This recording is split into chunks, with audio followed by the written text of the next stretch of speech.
Ibu-ibu semua, terima kasih banyak sudah hadir hari ini. Jadi mohon izin hari ini saya akan menyampaikan terkait diseminasi budaya positif ya. Nanti waktu kita kurang lebih 60 menit ya, gitu Bapak Ibu.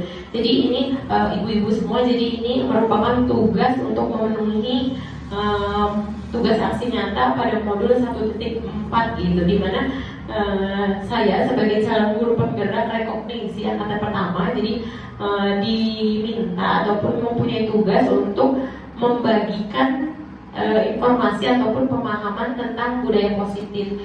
Budaya positif itu seperti apa sih? Terus bagian-bagian dari budaya positif itu apa saja gitu ya, ya ibu-ibu semua ya. Nah, ini ada perkenalan dan gak usah kenalan, ya sebenarnya kan udah kenal ya ibu-ibu semua ya gitu. Jadi nama saya Septriani, saya merupakan CGP dari Rekognisi Angkatan 1. Kemudian agenda kita hari ini kita akan perkenalan sudah ya, kemudian kita akan pembukaan doa dan ice breaking. Kemudian ada kesepakatan kelas gitu, seperti apa sih kesepakatan kelas itu gitu. Apakah kesepakatan kelas itu merupakan bagian dari budaya positif. Kemudian ada tujuan kegiatan kita hari ini. Kemudian ada terkait materi disiplin positif dan nilai-nilai kebajikan universal. Kemudian ada teori motivasi. Kemudian hukuman, penghargaan, dan restitusi. Selanjutnya nanti kita akan belajar juga terkait keyakinan kelas. Apa sih itu keyakinan kelas? Kemudian ada materi juga terkait kebutuhan dasar manusia dan dunia berkualitas. Kemudian ada restitusi atau 5 posisi kontrol kita sebagai pendidik gitu. Kemudian kita akan belajar juga terkait restitusi dan segitiga restitusi. Baik ibu-ibu semua, sebelum kita memulai, alangkah baiknya kita memulai kegiatan hari ini dengan berdoa ya ibu-ibu semua gitu. Mari kita memulai kegiatan hari ini dengan membacakan doa sesuai dengan kepercayaan dan keyakinan masing-masing. Mari kita tundukkan sejenak kepala kita untuk memohon agar dipermudah, dan apa yang saya sampaikan mudah-mudahan bisa ibu pahami dan bisa diterapkan di dalam kelas ibu-ibu ya. Berdoa menurut kepercayaan masing-masing, dimulai.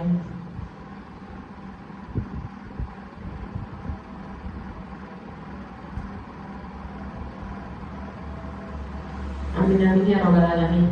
Nah ibu-ibu semua, sebelum kita memulai, kita langkah baiknya ice breaking dulu ya, gitu ya ibu-ibu ya, biar sepakat semua. Jadi ice breakingnya adalah tentang Simon Say gitu ya. Simon Say contohnya, Simon Say pegang kepala, berarti ibu-ibu harus pegang kepala. Terus kalau bilang tangan, pegang tangan enggak? Dipegang enggak? Enggak, kan tidak ada kata clue-nya adalah Simon Say gitu ya. Siapa ibu-ibu ya? Siapa? Siapa kita coba ya? Simon Say pegang telinga, kaki. Belum konsen. Simon Say pegang hidung, kepala. Oke, berarti sudah konsentrasi ya ibu. Karena kita di clue-nya itu Simon Say, berarti kalau tidak ada kata dari Simon Say, kita tidak boleh memegang apa yang diinstruksikan, gitu ya ibu. Nah, selanjutnya adalah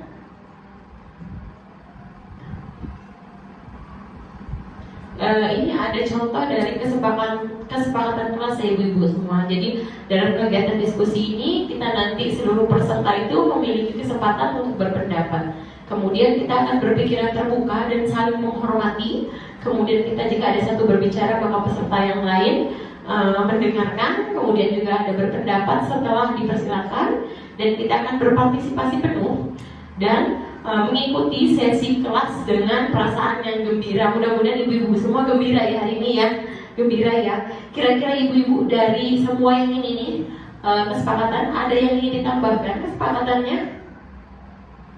Ada? Boleh makan minum, boleh ibu ya gitu. Boleh sambil makan, boleh sambil minum ya. Kita tambahkan ya. Ini kita sepakati ibu-ibu semua. Sepakat? Kalau sepakat angkat jempolnya dong. Mantap, terima kasih ibu. Nah, kita akan lanjut pada tujuan diseminasi kita hari ini apa sih gitu. Jadi diharapkan melalui kegiatan diseminasi ini, yang pertama, ibu-ibu semua bisa menerapkan disiplin positif gitu. Kemudian ibu-ibu juga nanti membangun lingkungan belajar yang aman dan kondusif. Nah, yang ketiga, kita diharapkan ibu-ibu semua bisa mengembangkan kemampuan tanggung jawab dan empati. Bagaimana kita membangun tanggung jawab dan rasa empati kita terhadap murid-murid kita. Kemudian kita juga akan menumbuhkan sikap positif dan proaktif. Dan yang terakhir kita akan menerapkan segitiga restitusi dalam menyelesaikan masalah. Nah, untuk disiplin positif dan nilai-nilai kebajikan universal, yang pertama kita akan membahas terkait disiplin positif dan nilai-nilai kebajikan universal. Untuk disiplin positif ini keluar dari teori kontrol Dr. William Gleiser, di mana beliau adalah seorang psikiater dan pendidik.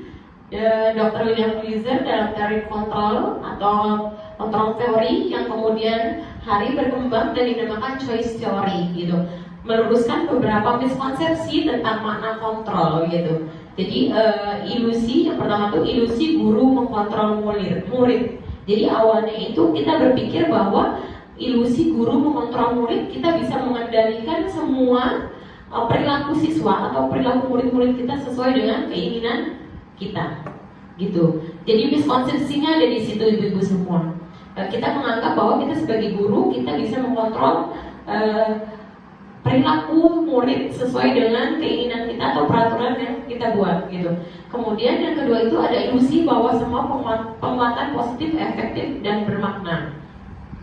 Kalau sekarang kan kita harus melihat kepada keberagaman ya ibu-ibu ya, gitu. Keberagaman sesuatu seperti apa. Jadi miskonsepsi yang terjadi sebelumnya adalah bahwa guru-guru itu menganggap semua penguatan yang diberikan itu pasti positif hasilnya dan efektif serta bermanfaat, gitu. Jadi sehingga penguatan itu hanya ya sudah diberikan saja tanpa melihat kepada murid-murid kita, kebutuhan murid-murid kita seperti apa gitu. Kemudian juga ada di mana ilusi bahwa kritik dan membuat orang lain merasa bersalah dapat menumbuhkan karakter atau menguatkan karakter seseorang.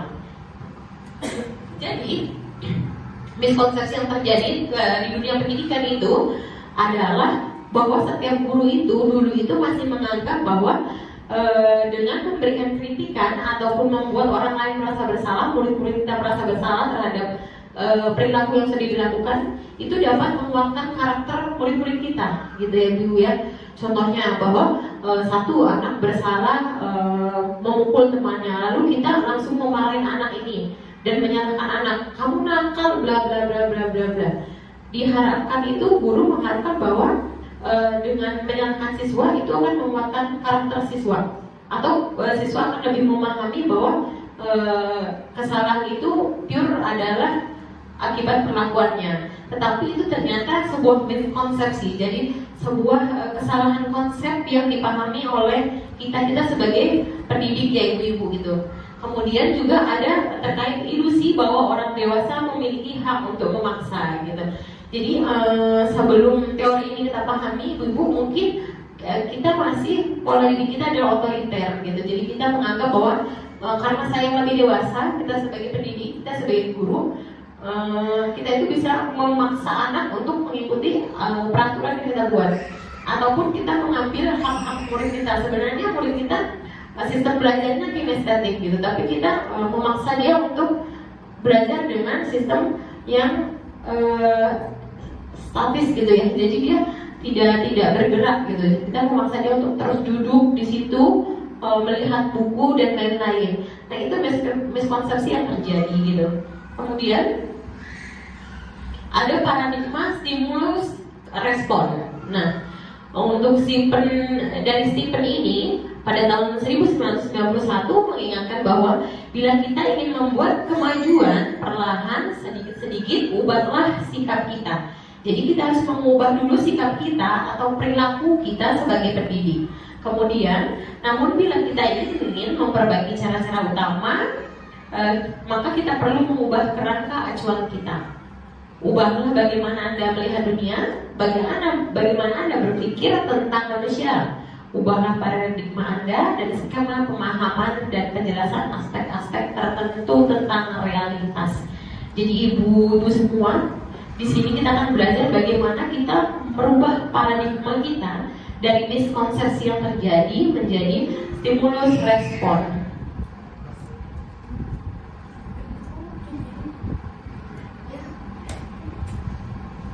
Nah, ini ada contohnya ibu-ibu ya.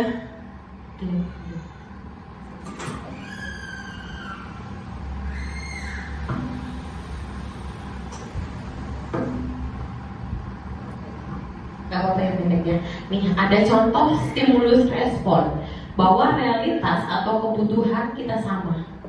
Jadi miskonsepsinya adalah paradigma di awal kita bahwa kita menganggap kita punya kebutuhan yang sama nih ibu-ibu gitu. Tapi ternyata di teori kontrol itu mengatakan bahwa realitas atau kebutuhan kita itu berbeda. Kemudian semua orang melihat hal yang sama.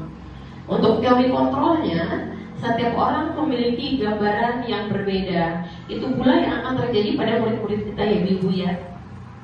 Kemudian pada stimulus respon itu kita mencoba mengubah orang agar berpandang sama dengan kita.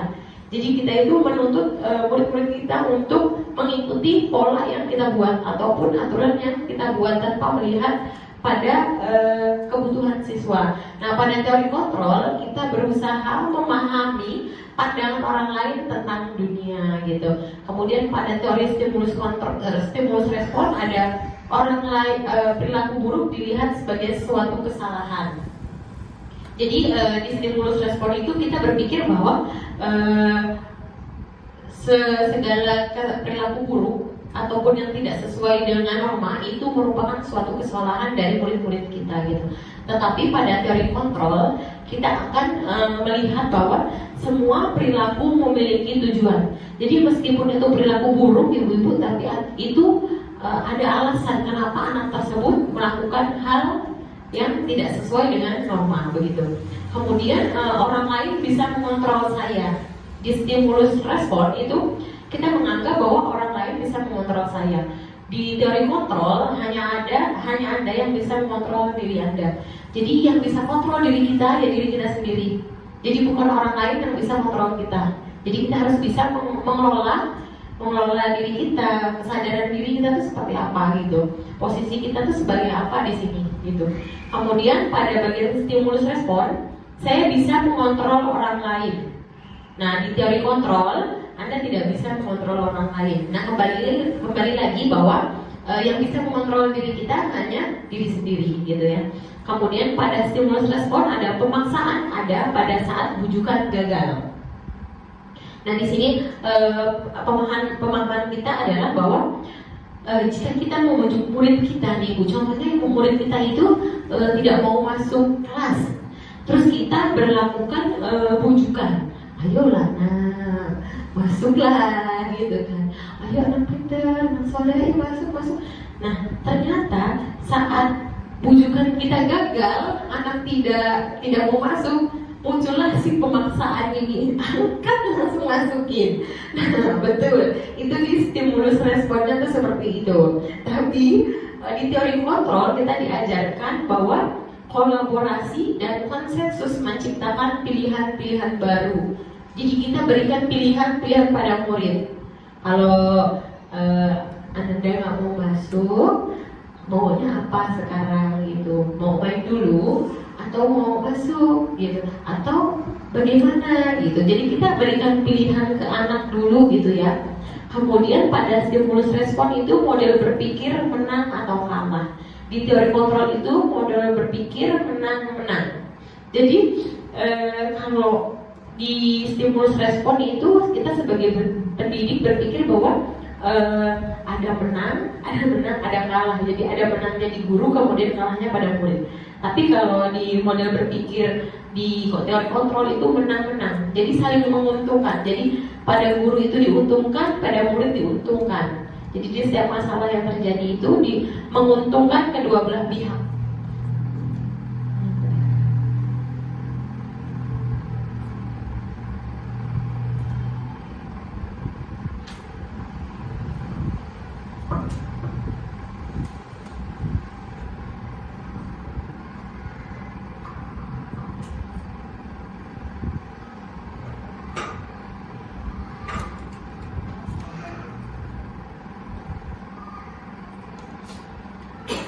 Nah, untuk bagian nilai-nilai kebajikan universal ini, yang pertama ibu-ibu semua ada terkait profil pelajar Pancasila.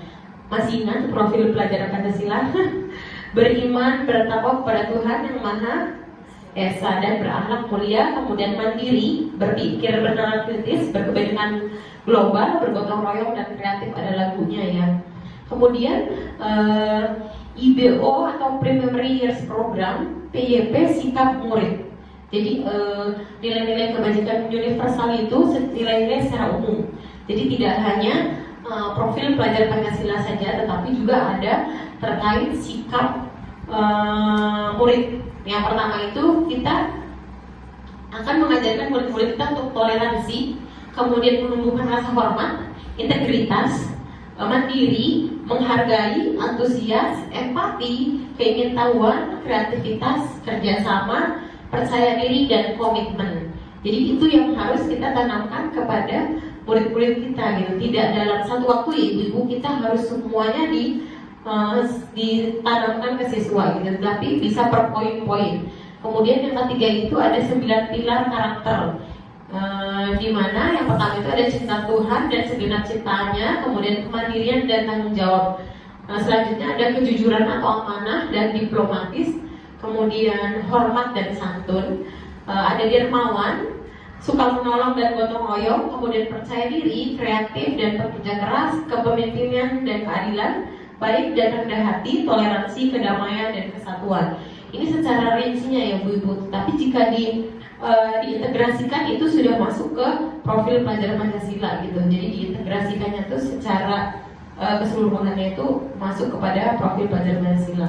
Kemudian juga ada tentang petunjuk seumur hidup dan keterampilan hidup atau lifelong guidance lines dan life skills, atau keterampilan hidup di mana kita itu harus menjadi manusia yang dapat dipercaya, lurus hati, pendengar yang aktif, tidak merendahkan orang lain, serta memberikan yang terbaik dari diri kita. Nah, ada juga terkait nilai-nilai kebijakan universal terkait petunjuk hidup, bahwa kita harus peduli, penawaran, kita harus bekerja sama, keberanian, keingintahuan, usaha, keluasan, atau kita harus fleksibilitas, kemudian juga kita harus berorganisasi.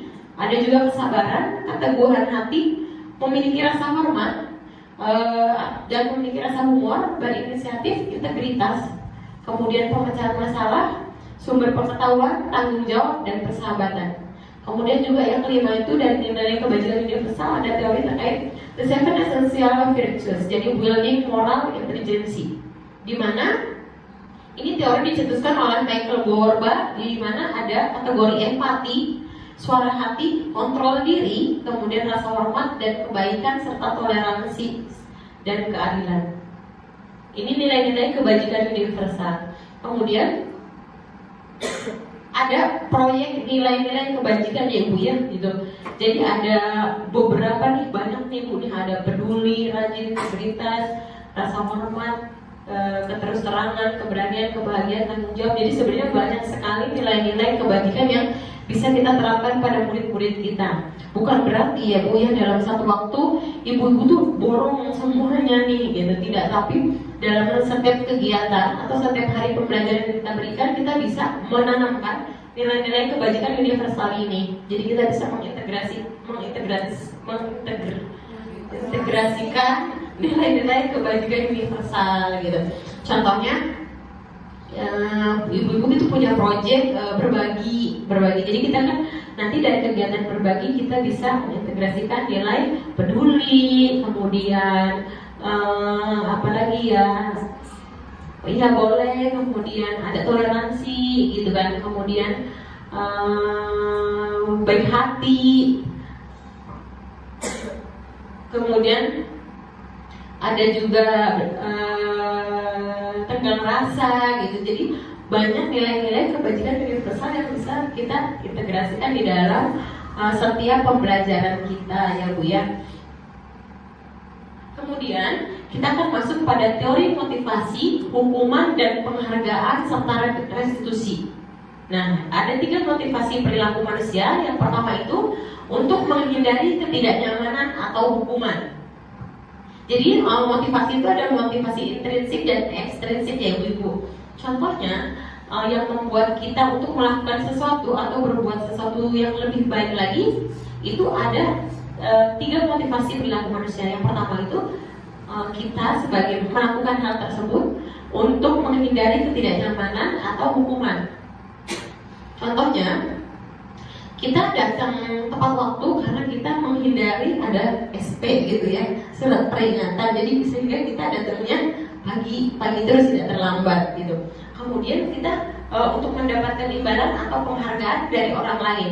Contohnya kita bekerja lebih baik lagi setiap harinya, atau kita membuat sebuah prestasi atau terobosan baru karena kita ingin diakuin, atau kita ingin diberikan penghargaan, atau kita ingin diberikan kenaikan gaji dan lain-lain gitu. Jadi teori motivasi itu yang berbeda-beda seperti itu. Kemudian untuk menjadi orang yang mereka inginkan dan menghargai diri sendiri dengan nilai-nilai yang mereka percaya. Jadi kita itu ingin menjadi seseorang yang diharapkan oleh orang lain gitu. Jadi fokus kita tuh, oh aku berbuat sesuatu karena si Bu ini percaya bahwa saya bisa melakukan hal tersebut gitu kan. Jadi sehingga saya akan menjadi orang kepercayaan dari Ibu A atau Ibu B atau Ibu C gitu ya. Ini teori motivasi. Kemudian ada hukuman, konsekuensi, dan restitusi. Restitusi itu adalah proses menciptakan kondisi bagi murid untuk memperbaiki kesalahan mereka gitu. Jadi restitusi itu bukan untuk menyalahkan gitu. Jadi kenapa ada hukuman, ada konsekuensi, ada restitusi. Nanti mana sih yang paling tepat yang bisa kita terapkan dalam penyelesaian masalah yang terjadi pada murid-murid kita. Nah gitu. Jadi pada restitusi ini sehingga mereka bisa kembali pada kelompok mereka dengan karakter yang lebih kuat. Ini dari Terry Gosen pada 2004. Jadi dengan restitusi ini kita bisa menyelesaikan permasalahan yang terjadi pada murid kita dengan lebih menguatkan lagi karakter murid-murid kita. Kalau kita menggunakan hukuman atau konsekuensi, itu bisa menjadikan murid kita tidak lebih baik dari hari ini gitu. Tapi kalau restitusi itu akan memberikan solusi dan meningkatkan karakter anak gitu. Nah, restitusi ini juga merupakan proses kolaboratif yang mengajarkan murid untuk mencari solusi untuk masalah mereka. Jadi nanti murid-murid itu akan menemukan solusi sendiri dari permasalahan yang dihadapinya gitu. Tanpa kita yang harus meminta bahwa contohnya anak melakukan kesalahan, kita meminta murid-murid kita untuk ayo kamu tadi sudah memukul bla bla bla bla gitu.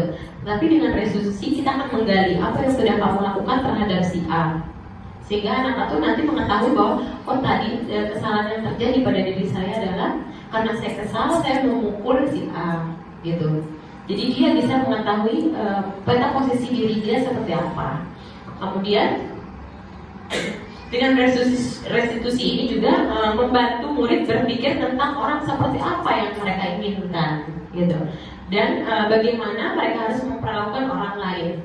Jadi tidak hanya memikirkan ego diri anak tersebut. Jadi anak tidak menganggap bahwa perilaku yang sudah dilakukannya itu benar, merupakan benar dan harus dilakukan tanpa memikirkan perasaan orang lain. Nah dengan restitusi ini nanti anak bisa menumbuhkan karakter baru serta kemampuan dalam memahami orang lain gitu ya, rasa simpati dan empati. Nah selanjutnya ada keyakinan kelas gitu.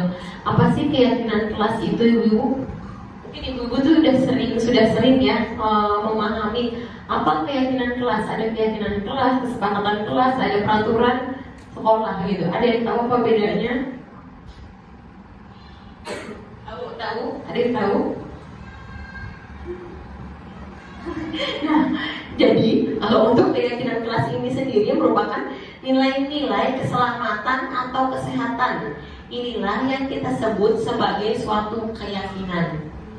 Nah, jadi keyakinan itu nilai-nilai keselamatan dan kesehatan. Gitu. Kemudian nilai-nilai ini merupakan nilai-nilai kebajikan universal yang disepakati.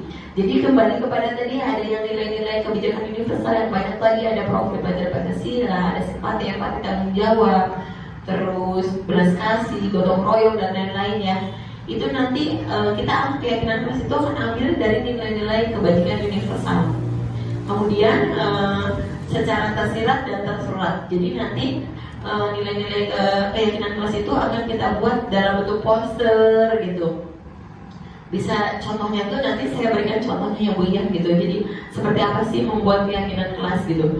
Kemudian lepas dari latar belakang, suku, negara, bahasa maupun agama. Jadi tidak ada diskriminasi ataupun rasis gitu ya. Jadi kita melihat semua secara universal.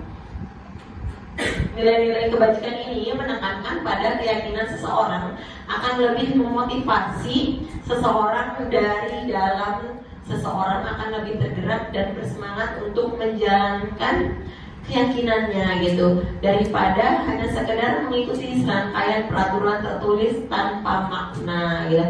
Jadi yang masih kita lakukan adalah kita membuat peraturan tertulis gitu ya. Dan sejatinya peraturan itu kita buat kemudian kita langgar gitu ya, dilanggar gitu. Nah kalau keyakinan kelas ini nanti hal-hal yang kita buat sesuai dengan keyakinan kita ataupun responsibility kita itu sebagai pendidik seperti apa dan kita maunya seperti apa. Nah itu yang akan kita jalani. Jadi kita ikutin sesuai dengan apa yang sudah kita sepakati. Kalau peraturan kan kita hanya satu pihak ya Bu ya. Jadi saya membuat, ibu-ibu akan menjalaninya gitu, akan melaksanakannya ataupun melanggarnya gitu. Pilihannya adalah dilaksanakan ataupun dilanggar gitu. Tetapi kalau kita membuat keyakinan kelas ibu-ibu gitu, contohnya kita membuat keyakinan kelas.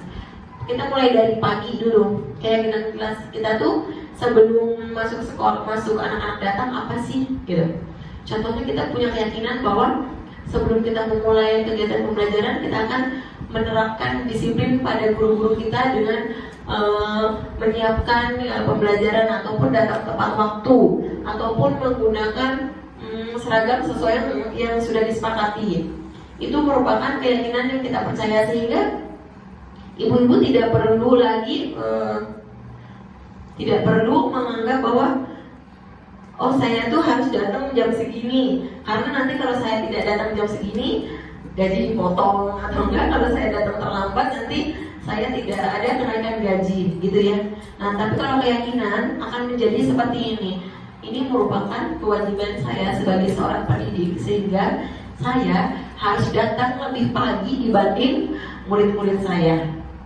Saya harus berperilaku baik atau berperilaku sopan sebelum saya mengajarkan murid-murid saya. Jadi kita meyakini diri kita sendiri gitu, responsibility kita, sehingga berada ataupun di luar lingkungan sekolah, sikap tersebut akan tetap dilaksanakan oleh ibu-ibu semua gitu ya.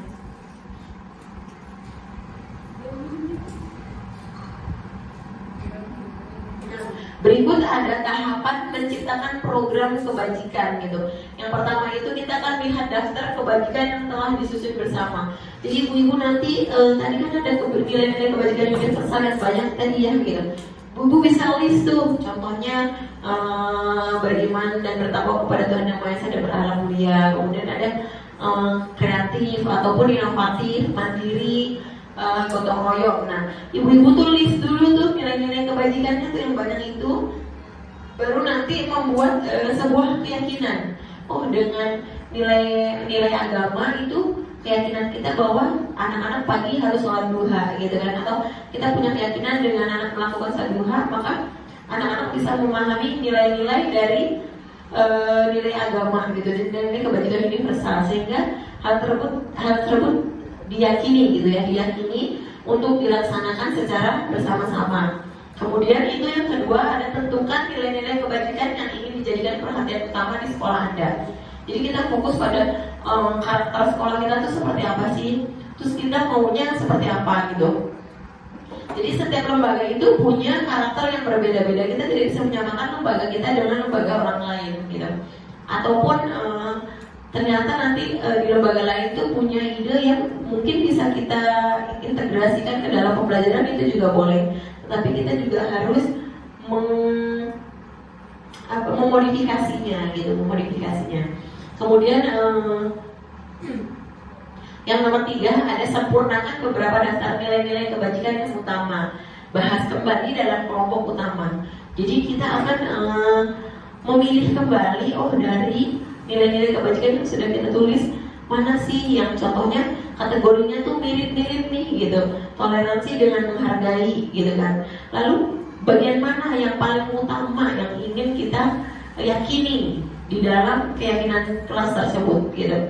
Kemudian ada juga buatlah poster atau muat di sosial media keyakinan kelas Anda gitu. Jadi nanti kita buat posternya gitu ya ibu-ibu. Selanjutnya ada pembentukan keyakinan sekolah. Nah, kalau ini keyakinan sekolah atau kelas. Yang pertama, keyakinan kelas ini bersifat lebih abstrak daripada peraturan yang lebih rinci dan konkret. Jadi kalau peraturan itu tidak boleh A, B, C, D gitu. Tapi kalau keyakinan kita sesuaikan dengan kebutuhan kita atau hal yang kita yakini. Nah, yang kedua itu keyakinan kelas berupa pernyataan universal. Jadi pernyataan secara umum tidak menyudutkan kepada personality orang gitu. Jadi ini difungsikan untuk semua guru dan juga bisa difungsikan juga kepada murid-murid kita. Nah, kemudian ada pernyataan keyakinan kelas senantiasa dibuat dalam bentuk positif. Kemudian kalau keyakinan kelas ini kita akan mengubah kalimat negatif menjadi kalimat yang lebih positif gitu ya, sehingga kita meyakininya menjadi sebuah keyakinan yang harus kita terapkan tanpa ada motivasi secara eksternal gitu ya. Kemudian juga nanti di keyakinan kelas ini hendaknya tidak terlalu banyak ya ibu-ibu ya. Kalau peraturan itu kan poinnya banyak, bisa sampai 20, 10 sampai 15 gitu ya. Ada sampai 20. Pakai kerudung lah, pakai ini gitu kan ya. Banyak sekali kalau peraturan. Tetapi kalau di keyakinan kelas itu lebih sedikit sehingga mudah diingat dan disepakati, kemudian dipahami seluruh warga kelas gitu. Jadi guru-guru itu lebih mudah memahami hal yang harus dilakukan atau hal yang diyakini gitu. Kemudian kita juga ada keyakinan kelas sebaiknya sesuatu yang dapat diterapkan di lingkungan tersebut gitu. Jadi jangan buat peraturan yang sebenarnya itu tidak relate dengan sekolah kita gitu. Buat yang relate dengan sekolah kita. Kemudian juga ada kita semua warga kelas hendaknya ikut berkontribusi dalam pembuatan keyakinan kelas lewat kegiatan curah pendapat gitu ya Bu ya. Jadi kita membuat keyakinan kelas itu secara diskusi gitu Bu, tidak berdasarkan dari kepala sekolah saja yang membuat, namanya itu peraturan kan, sehingga peraturan yang sudah dibuat itu dilanggar karena hanya personality yang membuat gitu. Tetapi kalau kita bersama itu akan menjadi tanggung jawab, apalagi kalau ibu mencurahkan nilai-nilai kebajikan universalnya, ibu satu gitu kan. Nah itu kan kalau mau kita tidak lakukan atau kita langgar, kita kan punya tanggung jawab ya Bu dengan apa yang sudah kita utarakan gitu kan. Kita menyampaikan tersebut berarti kita harus bertanggung jawab dengan apa yang kita sampaikan, nilai yang sudah kita sampaikan gitu. Kemudian juga bersedia meninjau kembali keyakinan kelas dari waktu ke waktu.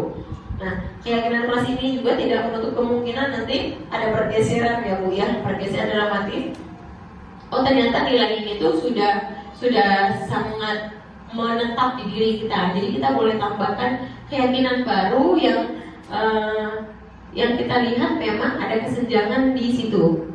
Gitu. Jadi kita menambahkan nilai baru boleh, kita memodifikasinya kembali juga boleh gitu. Nah ini tuh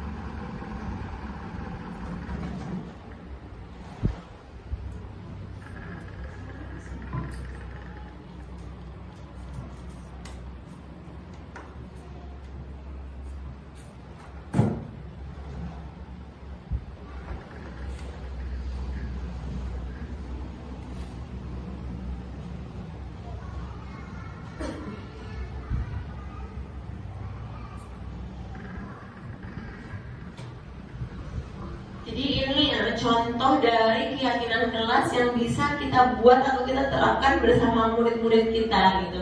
Jadi ada classroom rules gitu. Ataupun ini bisa disebut keyakinan kelas bersama murid-murid. Contohnya kita mengajak murid-murid kita untuk, kalau di PAUD ya di TK gitu kan, kita tidak bisa membuat dalam bentuk tulisan gitu, tapi kita tambahkan gambar untuk meyakinkan murid gitu. Karena kan murid TK itu belum bisa membaca gitu, sehingga kita bisa menguatkan kalimatnya dengan gambar. Contohnya di kelas B atau kelas A, kita sepakat untuk meyakini bahwa keep our classroom clean. Jadi kita meyakini bahwa saat kita belajar, saat kita berkegiatan di dalam kelas, ruang kelas kita tuh harus bersih agar kita nyaman, agar kita lebih nyaman bergerak. Contohnya kalau kelas kita kotor, banyak bekas nasi atau apa, itu kan mengganggu saat kita berjalan gitu ya Bu ya. Jadi ini kita bersama murid-murid kita meyakinin bahwa keep our classroom clean gitu. Jadi kita meyakinin bahwa kita harus tetap menjaga kebersihan kelas kita gitu. Kemudian ada juga yang sebelah sana itu, let's be helpful whenever we can. Jadi ada gambarnya nih gitu. Jadi itu kita sepakat atau kita meyakini di kelas itu bahwa kita harus membantu murid-murid kita yang membutuhkan bantuan. Jadi kita memberikan bantuan tanpa melihat latar belakang murid. Jadi kita merespon dengan segera merespon jika ada teman kita yang membutuhkan bantuan ataupun orang lain yang membutuhkan bantuan. Contohnya, saat teman kita kehilangan pensilnya dan dia tidak menulis itu, ataupun dia tidak mewarnai tetapi dia tidak membawa krayon. Nah, dengan keyakinan yang kita buat bersama murid itu tuh, tanpa kita memberikan instruksi untuk tolong pinjamin teman kamu yang tidak membawa, itu dia akan meresponnya dengan cepat, ataupun dia dengan sendirinya akan memberikan bantuan kepada teman. Oke, Ibu semua, selanjutnya kita akan masuk pada kebutuhan dasar manusia dan dunia berkualitas. Jadi ada 5 kebutuhan dasar manusia. Yang pertama itu kita sebagai manusia punya kebutuhan untuk bertahan hidup, gitu ya. Jadi kebutuhan bertahan hidup ada penguasaan, kemudian kasih sayang dan rasa diterima, kemudian ada kesenangan dan kebebasan. Jadi setiap individu itu punya rasa yang namanya ingin bertahan hidup, kemudian penguasaan terhadap sesuatu, kemudian punya rasa ingin disayangi dan rasa diterima dalam sebuah kelompok. Kemudian kita juga punya yang namanya kebutuhan akan kesenangan, kemudian juga kebutuhan akan kebebasan. Nah, yang pertama itu ada kebutuhan bertahan hidup atau survival, di mana kebutuhan yang bersifat fisiologis untuk bertahan hidup. Misalnya kesehatan, rumah, dan makanan. Jadi kita untuk bertahan hidup maka kita membutuhkan yang namanya kesehatan, kemudian rumah, dan kita juga butuh makan gitu. Nah, kebutuhan biologis seperti bagian dari proses reproduksi, termasuk kebutuhan untuk bertahan, untuk tetap bertahan hidup gitu ya. Nah, selanjutnya itu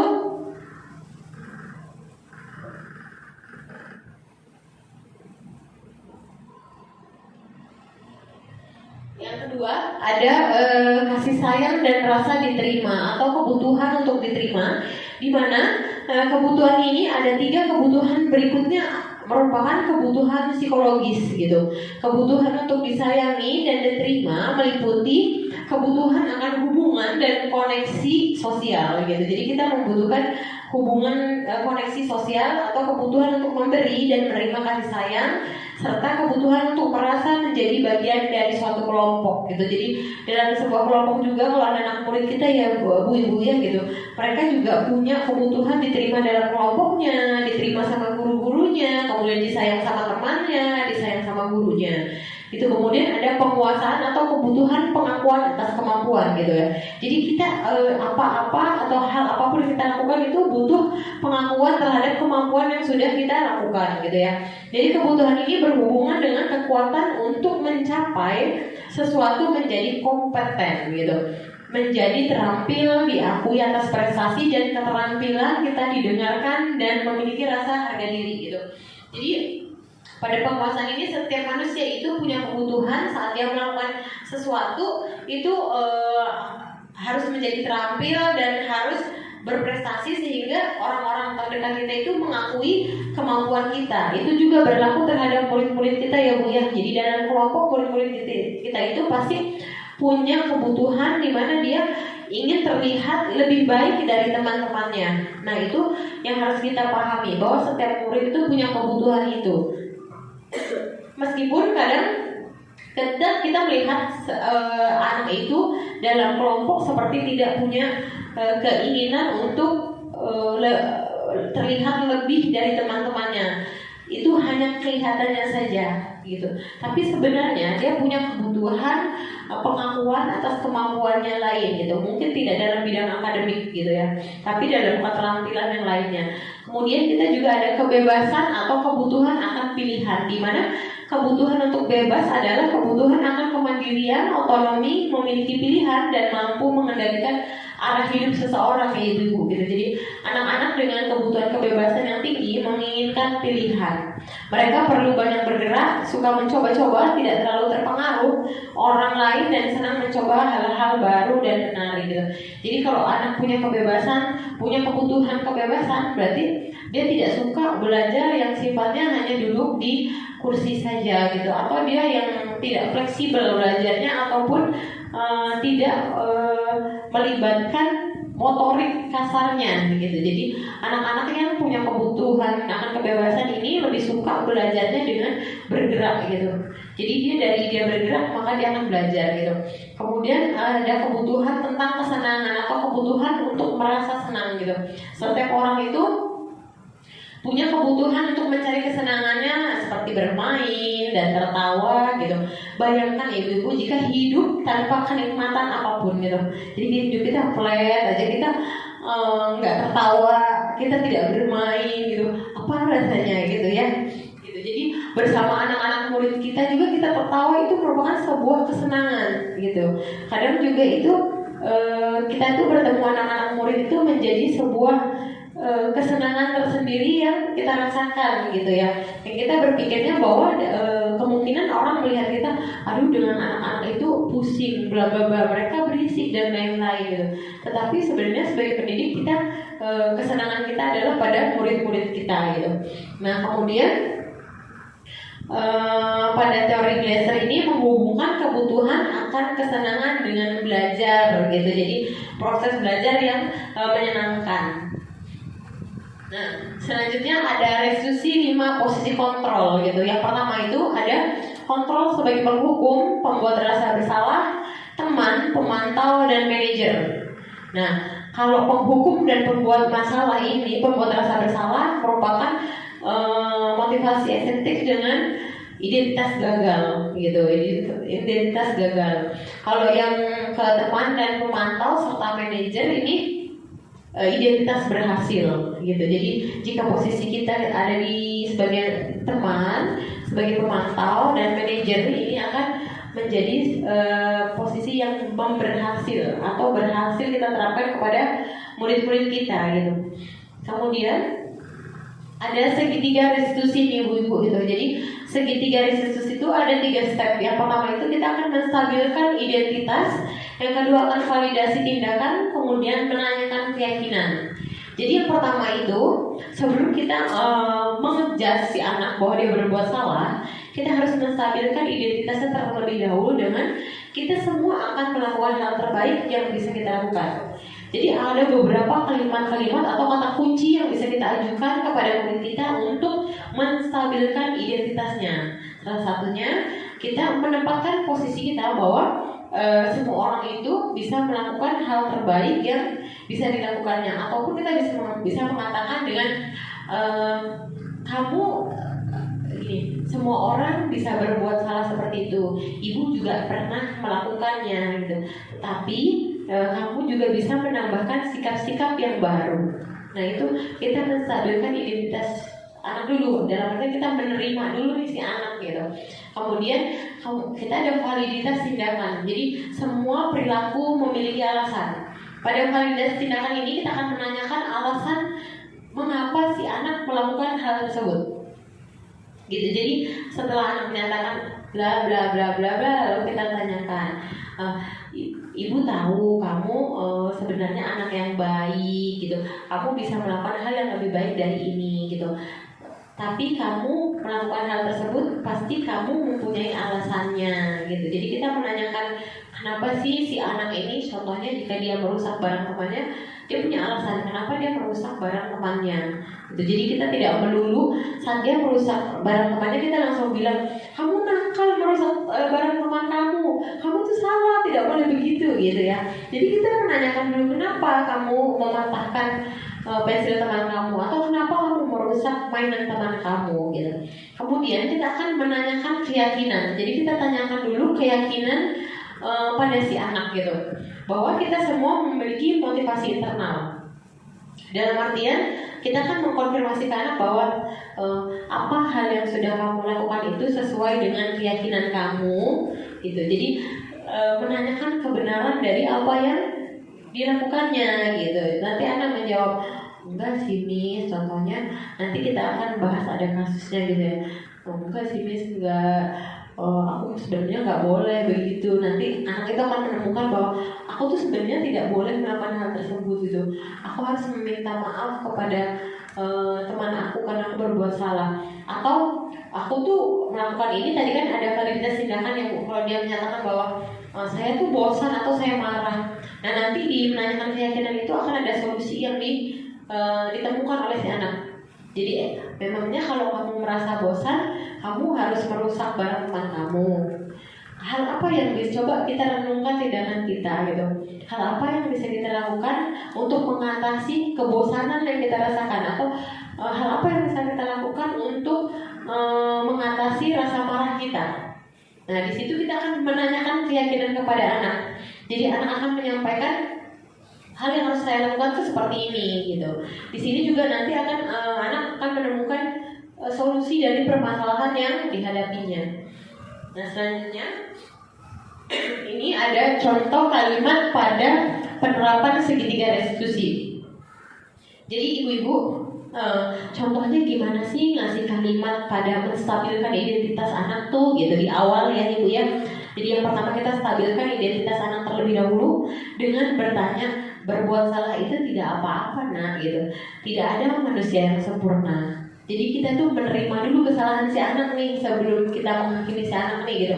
Atau kita tidak boleh menghakimi si anak gitu. Jadi kita tanyakan dulu dengan pertanyaan yang ada di situ. Jadi boleh pilih yang mana nih yang kira-kira mau diajukan.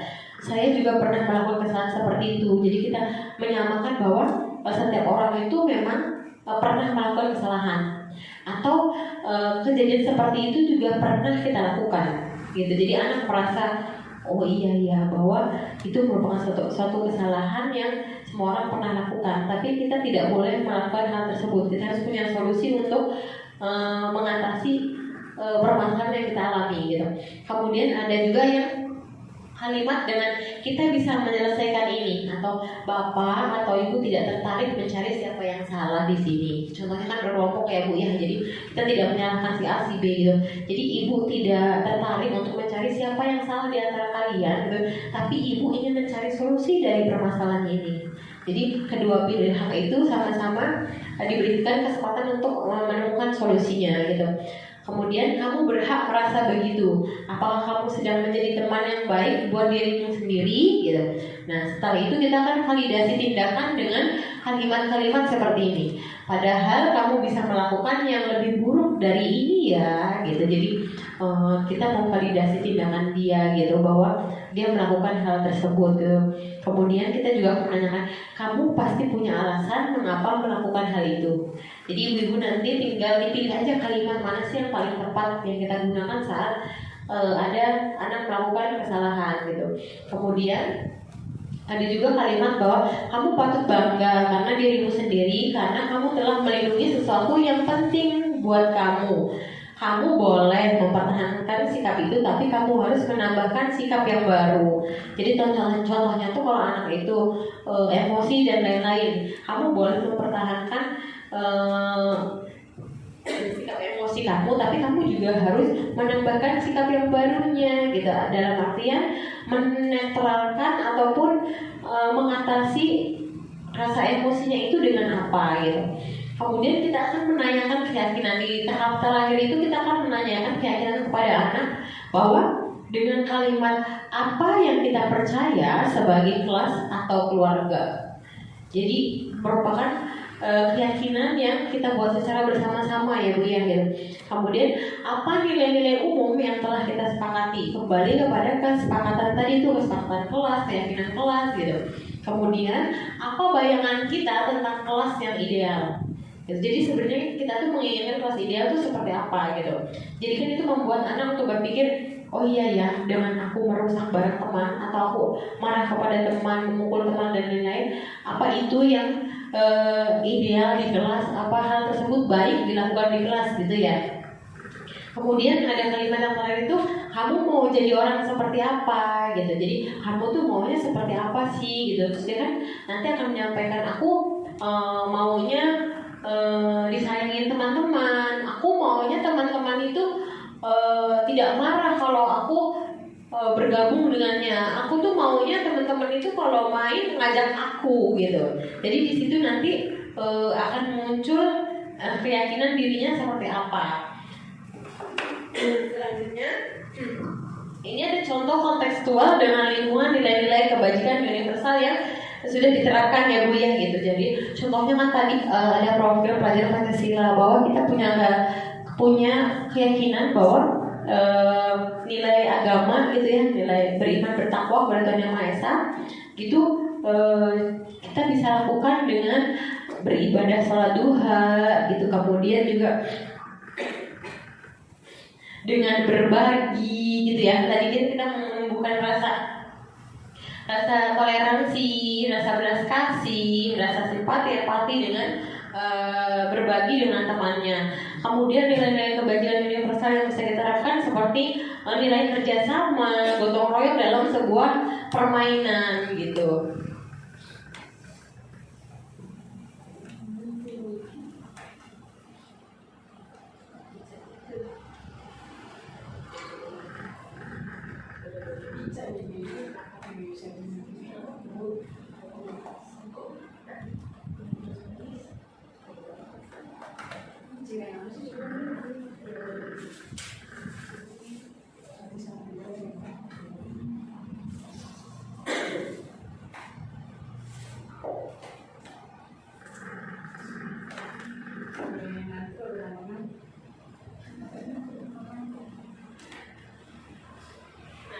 Ibu-ibu, ini ada salah satu contoh kasus yang pernah terjadi di sekolah gitu. Jadi kan contoh kasusnya adalah pada suatu hari, jadi kita analisis ya kasusnya ya Bu ya gitu.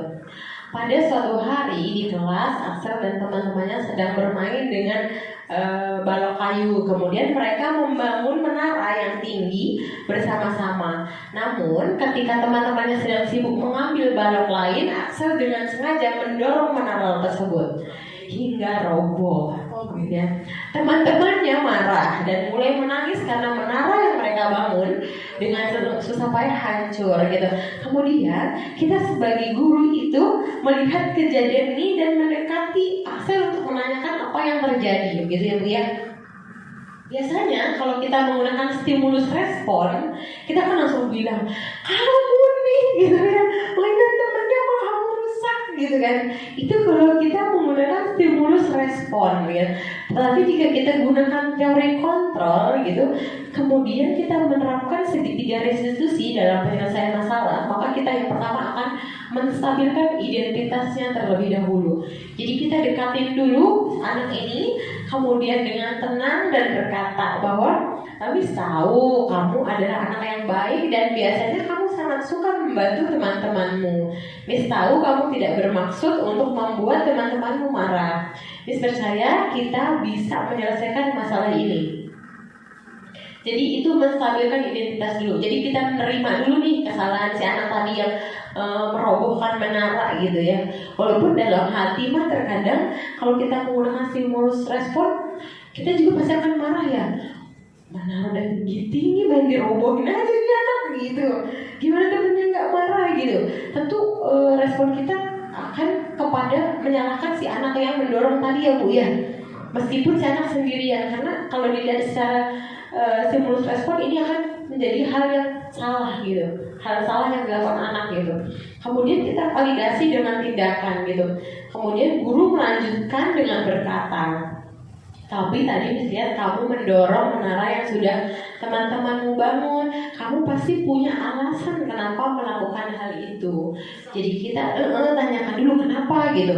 Dengan validasi ini, guru mengakui tindakan Axel tanpa langsung menilai buruk perilakunya. Ini memberikan Axel ruang untuk berbicara tentang perasaannya dan alasannya melakukan tindakan tersebut. Contohnya selain dia merasa marah, dia merasa kesal. Nanti kita bisa menanyakan keyakinannya. Memang kalau kamu kesal, kamu harus berusaha atau meroboh mainan teman kamu, balok yang sudah teman kamu susun. Apa itu sesuai dengan keyakinan yang sudah kita yakinin, gitu kan? Bahasanya lebih disederhanakan Bu. Kalau ini kan kita jabarkan dalam bentuk analisis kasus gitu ya. Tapi nanti mah secara realnya bisa sederhana sih Bu. Contohnya tuh ya, contoh si anak tadi si Obin gitu ya. Kalau Obin suka iseng gitu, terus kita tanyakan, Obin tadi Bu Guru lihat Obin isengin temennya nih gitu kan. Terus dia enggak gitu ya. Enggak. Betul, tapi tadi itu temannya menangis karena Obin iseng. Nanti pasti dia kan akan mengatakan ya, iya gitu kan. Terus Obin melakukan itu pasti Obin punya alasan. Apa alasan Obin iseng kepada temannya gitu kan ya. Ntar pasti dia bilang, atau enggak gitu kan. Nanti kita bisa, kenapa? Kan kalau anak-anak masih usia segitu kan dia sulit mengungkapkan ya Bu ya. Bisa kita pancing-pancing saja gitu ya, dengan apa sih kira-kira yang ingin dia, perasaan dia tuh apa, sehingga dia iseng sama temannya. Kemudian setelah dia menjawab itu, mengkonfirmasi tindakannya, kita bisa tanyakan gitu, Obin iseng gitu. Memang dengan Obin, jika Obin iseng, Obin harus merusak mainan temannya gitu. Apa itu sesuai dengan keyakinan kita di kelas, atau apa tidak ada cara lain untuk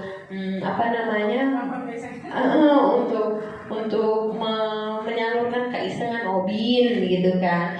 Obin bisa lakukan hal lain yang lebih positif gitu, seperti kalimat-kalimat sederhana. Karena kalau di TK itu kan kita tidak bisa runtut gitu ya Bu ya gitu. Itu pun kita dalam satu kali pertanyaan tentu kita tidak akan menerima jawaban yang kita harapkan gitu. Tapi kita tetap pada rule kita gitu. Kita juga bisa menambahkan kalimat-kalimat yang kita anggap bisa memancing si anak ini untuk berbicara gitu. Iya, yang penting si anak ini paham. Kalau anak SD, SMP, SMA gitu sudah bisa kita ajak ngobrol, atau kita dengan mudah mengkonfirmasi keinginan si anak atau alasan anak ini melakukan hal tersebut gitu. Nah, setelah itu kita akan tanyakan keyakinan si anak dengan setelah si Axel ini menjelaskan alasannya bahwa dia merasa bosan atau ingin bermain dengan cara yang berbeda gitu. Nah, dengan bermain cara yang berbeda itu bukan berarti dia merobohkan, merusak mainan ataupun balok yang sudah dibuat teman-temannya gitu. Nah, kemudian guru menanyakan keyakinan kepada si anak dengan cara yang reflektif. Axel, menurut kamu bagaimana seharusnya kamu bermain dengan teman-teman agar semuanya merasa senang gitu kan. Kemudian apakah ada cara lain yang bisa kamu lakukan selain merusak menara itu gitu. Kemudian guru juga membantu si anak untuk merenungkan tindakannya dan mempertimbangkan alternatif yang lebih positif. Ini juga mengajak si anak untuk memikirkan nilai-nilai yang dia yakini seperti kerjasama dan menghargai hasil kerjasamanya gitu. Jadi nanti anak akan merenungkan. Kemudian nanti ada refleksi dan tindak lanjut gitu. Setelah berdiskusi, guru bisa mengajak murid untuk memperbaiki kesalahan dengan cara yang positif. Misalnya dengan membantu teman-temannya membangun kembali menara yang roboh, atau si anak bisa meminta maaf kepada teman-temannya. Kemudian dia juga bisa menyalurkan rasa bosan dia dengan permainan lain yang ada di sekolah gitu ya Bu ya. Contohnya itu aku bosan bermain balok-balokan. Kita juga ditanyakan, apakah di sekolah kita hanya ada permainan balok saja gitu ya. Jadi nanti anak pasti menjawab, tidak, ada ayunan, ada perosotan. Nah, nanti anak akan menemukan di situ tuh kamu bisa mengatasi rasa bosan kamu dengan mengajak teman kamu yang lain bermain perosotan dengan rasa senang dan gembira gitu ya. Jadi ada alternatif yang ditemukan. Kemudian guru juga bisa memberikan penguatan positif ketika si anak menunjukkan perilaku yang baik, seperti bermain dengan cara yang menyenangkan bagi semua orang. Hal ini tidak hanya membantu memperbaiki situasi saat itu ya Ibu gitu, tetapi juga mengajarkan anak tentang pentingnya kerjasama, menghormati orang lain dan tanggung jawab terhadap tindakannya sendiri. Jadi anak itu akan bertanggung jawab terhadap tindakan yang sudah dilakukannya. Dengan pendekatan segitiga diskusi, si anak ini akan belajar dari kesalahannya tanpa merasa dihukum secara berlebihan. Dan lebih penting lagi, dia memahami nilai-nilai yang akan membantu dia bertindak lebih baik di masa depan. Jadi problem solving-nya bagus gitu. Contoh kasus kedua ini ada di suatu pagi di kelas itu anak-anak sedang mengikuti kegiatan seni dengan mewarnai gambar hewan. Si anak yang biasanya sangat teliti dan senang menggambar tiba-tiba merasa kesal ketika salah satu temannya tidak sengaja menumpahkan cat air ya. Air cat dalam artian itu bekas cat air yang digunakan gitu. Nah, kemudian mereka karena kesal, dia mengambil pensil warna si temannya dan mematahkan, sehingga yang punya pensil ini menjadi sedih dan menangis gitu. Kemudian ketika kita melihat kejadian tersebut, maka kita tidak bisa langsung menghakimi bahwa yang salah kamu tadi menumpahkan air ke gambarnya si A. Kan kita tidak bisa langsung menyalahkan ya Bu ya, atau kita langsung menyalahkan ya tadi ini nggak apa-apa, bisa diganti, kamu jangan patahin pensil teman kamu. Nah sebenarnya kan itu kan kita harus punya win-win solution gitu. Jadi kenapa tadi win-win, berarti kan yang ini menang, yang ini menang gitu, yang harus kita temukan dari permasalahan yang terjadi gitu. Ya, kita stabilkan identitas. Kita stabilkan identitas anak dengan kita dekati dulu si anak dan berkata bahwa Dinda, biasanya kamu selalu baik hati dan sangat teliti dalam bekerja. Miss tahu kamu selalu ingin melakukan yang terbaik dalam segala hal gitu. Dengan pernyataan ini kita sebagai guru berusaha menstabilkan identitas si anak nih gitu. Kemudian membantu si anak ini merasa dihargai dan dipahami gitu. Bahwa guru tidak langsung menyalahkan si A atau si B gitu kan, sehingga mengurangi rasa defensif yang mungkin muncul akibat kejadian tersebut gitu. Yang kedua, ada validitas tindakan di mana kita sebagai guru melanjutkan dengan berkata, tadi Miss melihat kamu mematahkan pensil warna B, apakah kamu merasa kesal karena sesuatu? Gitu. Kita menanyakan kenapa gitu. Meskipun sebenarnya kita sudah tahu ya Bu ya, tapi kita menggali lebih dalam kepada si anak. Mungkin kamu tidak sengaja merasa marah karena cat yang tumpah. Di sini guru mengakui perasaan si A dan tindakan yang terjadi tanpa menghakiminya secara langsung. Validasi ini memberikan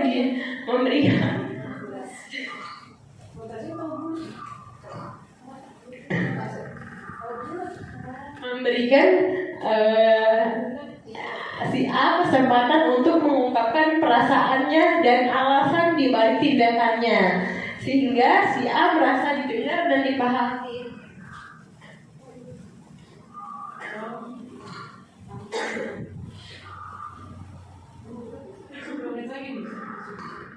Kemudian yang ketiga, kita menanyakan keyakinan. Kita tanyakan keyakinan si anak ya, ibu-ibu. Setelah kita menjelaskan kepada si A bahwa dia kesal karena gambarnya terkena cat yang tumpah, kemudian kita sebagai guru menanyakan keyakinan. A, menurut kamu apa yang bisa kamu lakukan jika merasa kesal agar tidak menyakiti perasaan orang lain?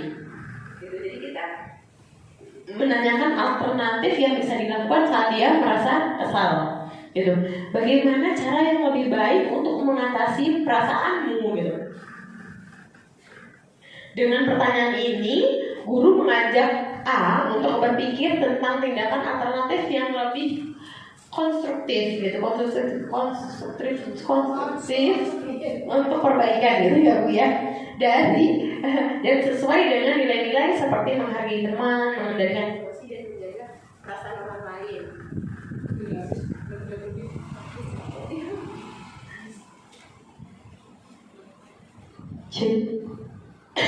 Kemudian guru mengajak A untuk berpikir tentang tindakan alternatif yang lebih konstruktif. Setelah itu kita mengajak A untuk meminta maaf ya. Jadi si anak tuh pasti akan mengatakan aku harus minta maaf. Jadi kita menengahi anak ini saat meminta maaf gitu. Kemudian dengan pendekatan segitiga restitusi ini, A tidak hanya belajar tentang pentingnya mengendalikan emosi dan menghargai perasaan orang lain gitu, tetapi juga mendapatkan kesempatan untuk memperbaiki kesalahan tanpa merasa dihukum sama gitu. Jadi intinya restitusi menyelesaikan masalah tanpa si anak merasa dihukum gitu ya Bu ya.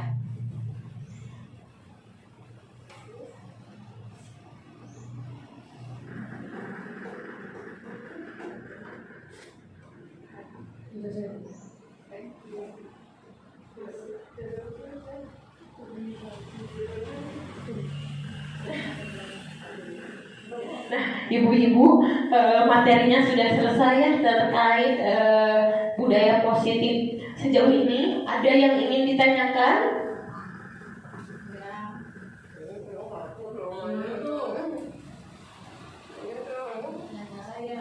Ya Bu, silakan. Ya, kan lagi main anak-anak ya. Terus seperti tadi kasusnya lagi main bikin menara, ada salah satu anak yang main rusak gitu, tapi no komen gitu. Anaknya nggak ada respon sama sekali, cuma rusak aja gitu.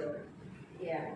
Jadi si anak ini jika kita tanyakan dia tidak merasa bahwa dia melakukan hal tersebut gitu ya Bu ya. Nah, kita juga bisa terapkan dari kebijakan universal dari kebijakan universal serta 5 posisi kontrol. Jadi kita sebagai posisi itu sebagai apa? Sebagai manajer atau pemantau atau sebagai teman kita bisa dengan kalimat ayo siapa gitu, apa yang sudah kamu lakukan dengan teman kamu gitu. Nah seperti yang tadi ya Bu ya, contohnya tuh kadang kalau anak PAUD itu tuh tidak seperti anak SD SMP atau SMA yang kita tanya menjawab, tapi dia yang gitu kan. Nah itu kita bisa memberikan alternatif jawaban atau kemungkinan yang dirasakan anak.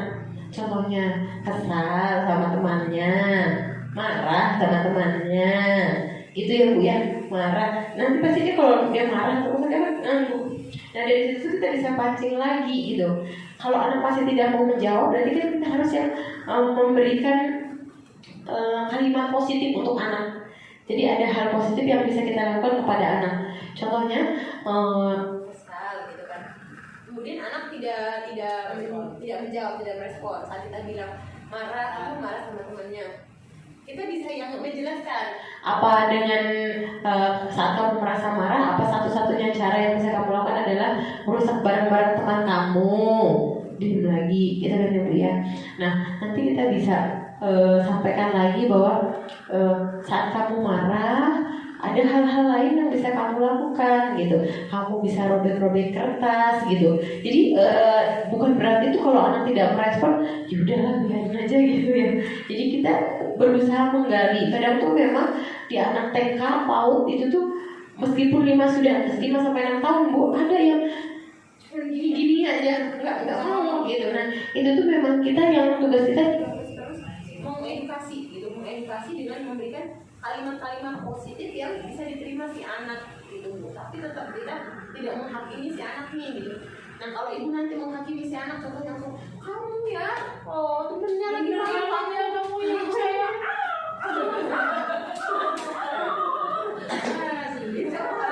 si anak akan tidak menemukan solusi dari masalahnya. Dia marah kan? Jadi dia akan marah kembali karena dia merasa disalahkan. Ya kan ini, dia kasih dia marah, dia kesal juga masih kesal. Dia begini. Dia marah, itu nggak boleh kami. Iya. Marah sendiri ya Bu. Iya marah sendiri dia. Tapi kalau yang dirusak mainan sendiri ya apa mainan temennya? Kasih meja.